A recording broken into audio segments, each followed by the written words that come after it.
आज चाहिँ मसँग देख्न सक्नुहुन्छ यहाँ धेरै खालको क्यापासिटरहरू छ अनि यो यसको भ्यालु कसरी चेक गर्ने त भन्ने कुरा म तपाईहरुलाई देखाउन गइरहेको छु। आज यो क्यापासिटरमा यहाँनेरि यसको भ्यालु रहेको हुन्छ।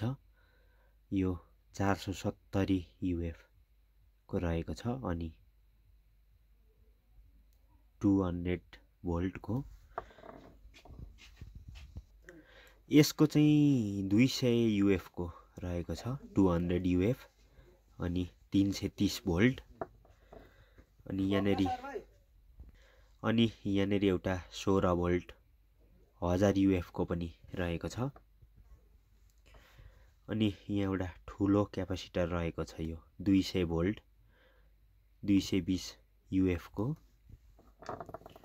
अनि त्यसपछि यहाँनेरि रहेको छ एउटा 450 भोल्ट 33 युएफ को रहेको छ।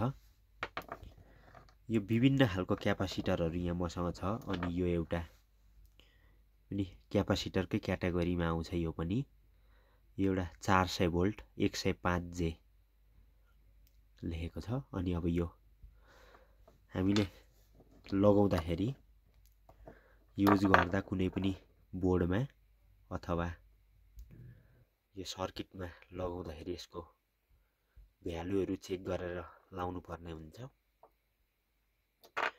यो कुनै केसमा सर्टिङहरु पनि हुन सक्छ। कुनै केसमा यसको भ्यालु डाउन भएको पनि हुन सक्छ। त्यसैले यसलाई चेक गरेर लगाउन जरुरी छ।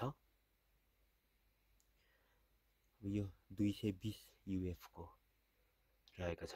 पहिला यही ठुलोबाटै नै यसलाई चेक गरौँ। यो चेक गर्न चाहिँ हामीले एउटा मल्टिमिटरको आवश्यकता पर्छ जुन क्यापासिटरको यो भ्यालुहरु नाप्ने खालको मल्टिमिटर चाहिन्छ। पछि म यसलाई कसरी चेक गर्ने त भनेर यसलाई देखाउन गइरहेको छु। मल्टिमिटरलाई चाहिँ यसको भ्यालु नाप्ने रेन्जमा सेट गरेर यसको यो न्यानो फ्यारेड यो मोडमा यसलाई सेट गर्नुपर्ने हुन्छ। यो मेरो चाहिँ अटो वाला मल्टिमिटर रहेको छ। अब चाहिँ यो क्यापासिटरको यो भ्यालु चेक गर्नुभन्दा अगाडि यसको प्लस माइनस यसरी ट्विजरले सर्ट गर्नुपर्ने हुन्छ अनि मात्र सही भ्यालु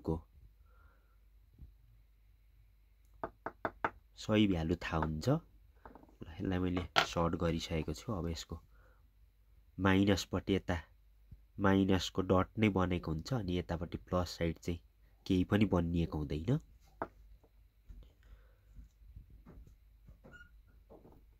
अब यसलाई माइनसमा माइनस र प्लसमा प्लस लगाएर अनि एकचोटी चेक गरौँ यसको भ्यालु कति आउँछ।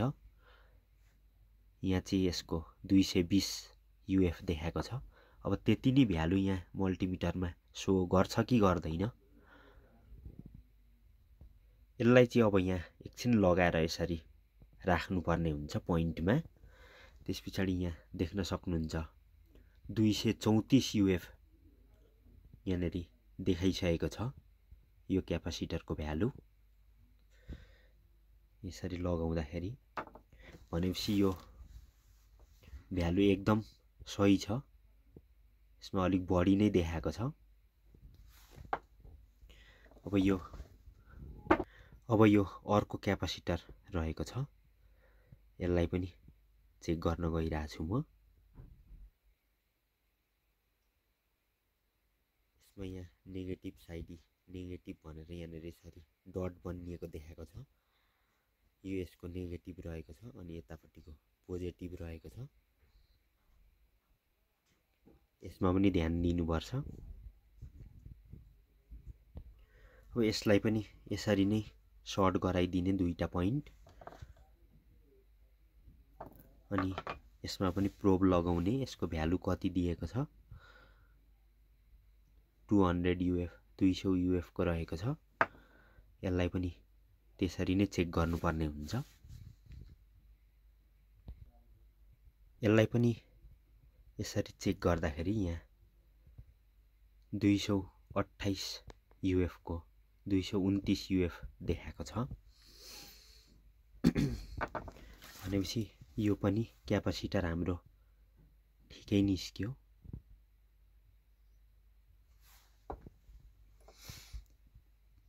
अब यसलाई पनि चेक गर्ने तरिका ठिकै हो। अनि यो चाहिँ यसमा चाहिँ अब प्लस माइनस केही दिएको हुँदैन।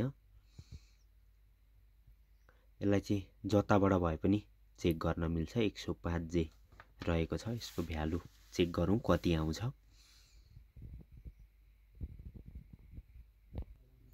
अब यसलाई पनि चेक गरौँ। यसको भ्यालु चाहिँ 934 न्यानो फ्यारेड देखाएको छ। भनेपछि यो पनि हाम्रो ठिकै छ।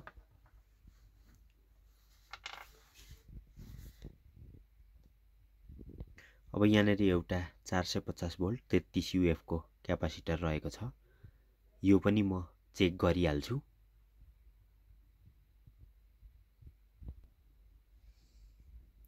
अब यो चेक गर्दा चाहिँ यसको भ्यालु 30.70 UF सो भएको छ। यो पनि ठिकै छ।